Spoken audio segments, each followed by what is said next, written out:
Allora, Gennaro Iezzo insieme a Zigianà, portiere del Napoli dal 2005 al 2011. Siamo qui a Villa di Briano con questa bella scuola calcio che Gennaro diciamo, coordina insieme al suo staff, e poi ha anche un'altra scuola calcio a Castellammare di Stabia, giusto? Sì, qua faccio il collaboratore e a Castellammare invece sono uno degli organizzatori dell'Academy Football Italy, dove cerchiamo di far avvicinare un po' di ragazzi a questo sport bellissimo che è il calcio. Quindi li inserisci non solo nello sport ma anche a livello sociale, Ma perché soprattutto. qua le zone che sono sempre bistrattate però sono piene di giovani che hanno volontà, sono seri, parlano sempre male, ma noi lasciamoli parlare, noi facciamo i fatti. No, ma soprattutto per i ragazzi che vogliono avvicinarsi, ma soprattutto per magari avere degli insegnamenti sulla vita.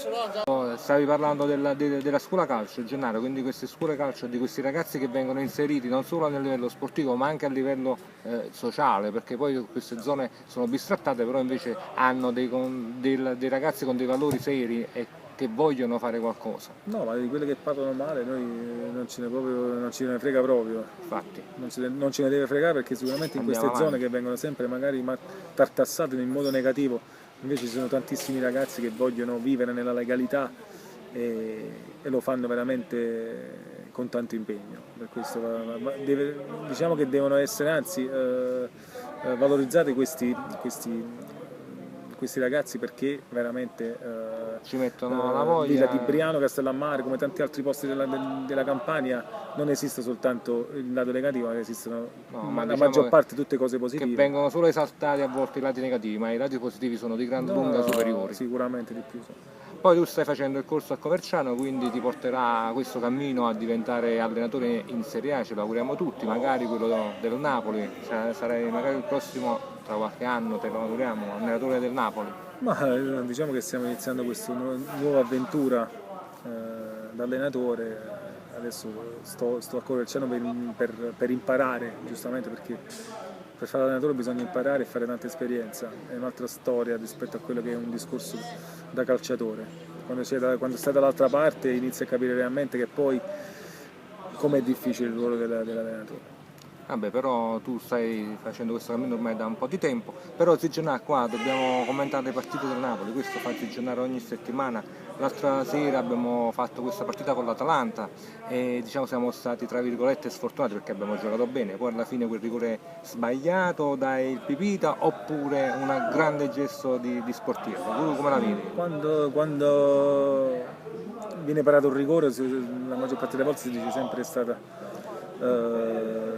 è stato tirato male da chi lo calcia, però dobbiamo dire che con quell'occasione Sportivo è stato anche bravo, perché la palla era indirizzata bene e questa sportellata di Sportivo, se si può dire così, ha impedito, con quel nome solo al portiere poteva fare. Ha impedito al Napoli di dar fastidio alla Juve e alla Roma. E tu invece come diciamo, hai avuto questa opportunità di diventare portiere di una squadra di calcio? Cioè hai voluto iniziare da portiere oppure no? No, io non stava proprio nei miei pensieri il fatto di fare il portiere. Ti vedevi più attaccante? Da ragazzo giocavo in mezzo alla strada, facevo sempre l'attaccante, dipende, no, in porta non ci andavo mai. Poi magari quando ho iniziato all'oratorio dei ragazzi nella squadretta, lì ho iniziato ogni tanto a mettermi in porta, a parare, però diciamo che voglia, il tuo pensiero no, era che non mi piaceva tuffarmi, fare le parate, i voli, come si dice così,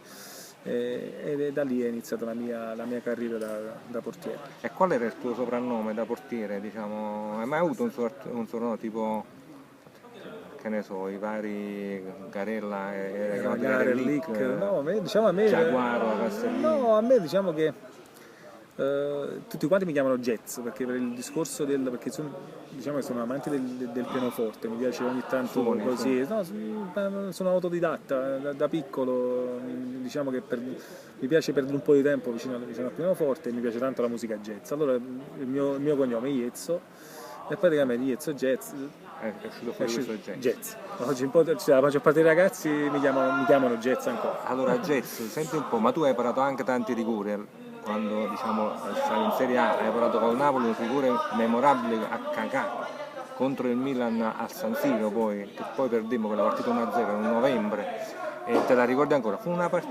parata simile a quella di Sportiello, no? Dell'altra sera, più o meno. No, diciamo che sì, più o meno, anche se quello di Kakà era magari più difficile da parare perché io ero partito basso, me l'aveva messa alta, io sono riuscito con la mano di richiamo, sono riuscito a Il parare. famoso colpo di rene dei portieri. Diciamo che poi Quindi, tutta una storia strana su quel rigore perché noi avevamo preparato, di solito i portieri preparano sanno già la mattina, studiano con i DVD gli attaccanti o chi va a tirare il rigore. In quel caso mi ricordo la mattina insieme al preparatore Facciolo stavamo guardando un po' i rigori di Kakà e lui la maggior parte l'aveva sempre incrociati, aveva tirato sempre alla destra del portiere. Allora avevamo deciso che se veniva assegnato un calcio di rigore contro si andava a destra. Invece poi sai, come molte volte capita al portiere, perché è sempre un ruolo particolare, mi è passato davanti agli occhi il discorso di andare a sinistra invece di andare a destra. E mi andò bene in quell'occasione e scelsi quindi bene. tu facessi una gezzata, diciamo. Io feci una gezzata e Kakà che fece? proprio una cagata. Cagata perché ma se quello si chiama così, Riccardo Isaacson dos Santos Lete, poi si fa chiamare Kakà, ma che ci possiamo fare noi? Se fa la cagata, fa la cagà. Io mi chiamo, il mio nome è Gennaro Luis Vinicio Bruno Pesaula Esposito, perché mio padre è tifoso del Napoli mi ha chiamato così. A me mi faccio chiamare Pipì o Pupù, mi faccio chiamare Gennaro, è una cosa più... deve essere così. Comunque bravo sto Sportiello, ha chiuso la porta, diciamo, del Napoli per tanti minuti. Poi a un certo punto si è spalancata la porta, che Leone ha avuto che la palla, Gennaro, ma tu che hai giocato a pallone, ma come si fa a sbagliare? Cioè capita per carità, però è più difficile a sbagliare un gol simile che non a fare. No, diciamo che è stato un po' il motivo di chiacchiere il gol mancato di Caglioni. Certo, è entrato nella serie della storia di quei gol sbagliati clamorosi. Io metterei Caglioni, ma ti dico, su 1000 palloni tirati. No, ma se uno lo vuole fare apposta non allora, ci riesce io a fare ti dico che dalla riga di porta se gli tiri 1000 volte il pallone lo mette 1000 volte dentro. Sì, è per forza. È stata veramente una cosa incredibile perché no, ma là non è un gesto sbagliato, è proprio là la ciotta. Ci sono quelle cose che capitano nelle giornate storte purtroppo e quella è stata una di quelle. Senti, ma mo c'è sta la partita di domani che con la Roma, diciamo che ha un valore sportivo enorme ma ha un valore sociale forse ancora più enorme. Zigenà, da quando è successo quel discorso del 3 maggio, quel povero Ciro che ci ha rimesso purtroppo la vita, sta cercando in tutti i modi, anche così su YouTube, di dire facciamo addirittura un gemellaggio con i tifosi romani, perché poi alla fine il calcio deve essere sempre un messaggio pulito e trasparente, non si può andare avanti con questo rancore. Tu che ne pensi? No, non si deve fare il gemellaggio soltanto domenica, dovrebbe essere sempre, un gemellaggio totale in tutto il mondo. Cioè, allo stadio bisogna andare per divertirsi, per portare i bambini, per portare le famiglie, per portare tutti quanti a vedere uno spettacolo. Molte volte si vede uno spettacolo bello, molte volte si vede dei brutti spettacoli perché non sempre si può dare in una partita il 100%, o non è che può riuscire sempre a un fuoriclasse di fare la giocata importante. Se non va bene lo spettacolo si può anche fischiare, che è giusto che sia, perché chi entra in campo sa che ci sono i fischi e ci sono gli applausi.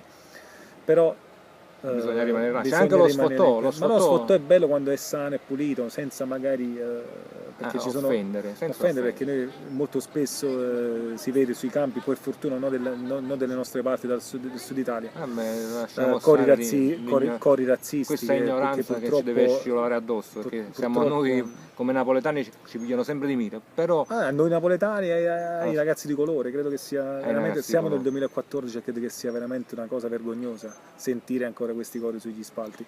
Per quanto riguarda quello che è successo a Roma, credo che questo potrebbe essere la partita di domani proprio l'opportunità per mandare un messaggio importante, perché credo che nel 2014, come ho detto prima, per i rigori razzisti non si può perdere la vita per andare a vedere una partita di calcio. È assurdo, il segnale più importante l'ha data la mamma di Ciro, che ammiriamo tantissimo. No, che veramente è da apprezzare, perché per una mamma che perde un figlio, per rimanere lucida e dare un segnale di pace, credo che veramente è da apprezzare. Quindi è questo il messaggio che deve passare. Deve passare questo, il calcio, lo sport è spettacolo. Anche perché a Roma abbiamo tanti amici, penso che tu ce li hai, tutti quanti hanno amici a Roma, ce l'abbiamo a Milano, a Torino. I romani ce l'hanno a Napoli, ce l'hanno a Torino. appunto finché si rimane nell'ambito del vinco io, perdi tu, ci sfottiamo a vicenda. Io credo che, basta. in questo caso chi potrebbe dare un segnale importante sia proprio lo Stato. Io credo che bisogna allontanare tutti i delinquenti, perché esatto. quelli là che fanno queste cose Non qua sono sono solo tifosi. delinquenti. Sono Cerchiamo di d'accordo. allontanarli con leggi severissime, perché purtroppo in Italia le leggi sono fatte per non essere rispettate. Facciamo delle leggi che vengono rispettate e tutti quelli che vengono allo stadio per distruggere quello che dovrebbe essere lo spettacolo e lo sport, da metterlo dentro e dargli qualche annetto in più rispetto a quello che si danno adesso oggi per il classico Daspo, che credo che serve poi a poco. E a proposito di amici che hai a Roma, c'è stato uno sicuramente che ricordi bene, che si chiama Morgan De Santis, che è stato poi, tra le altre cose, avete diviso la porta insieme a Napoli. Morgan, che sarà probabilmente uno dei protagonisti, insieme a Rafael, il nostro, cioè il passato e il futuro della porta del Napoli, il presente.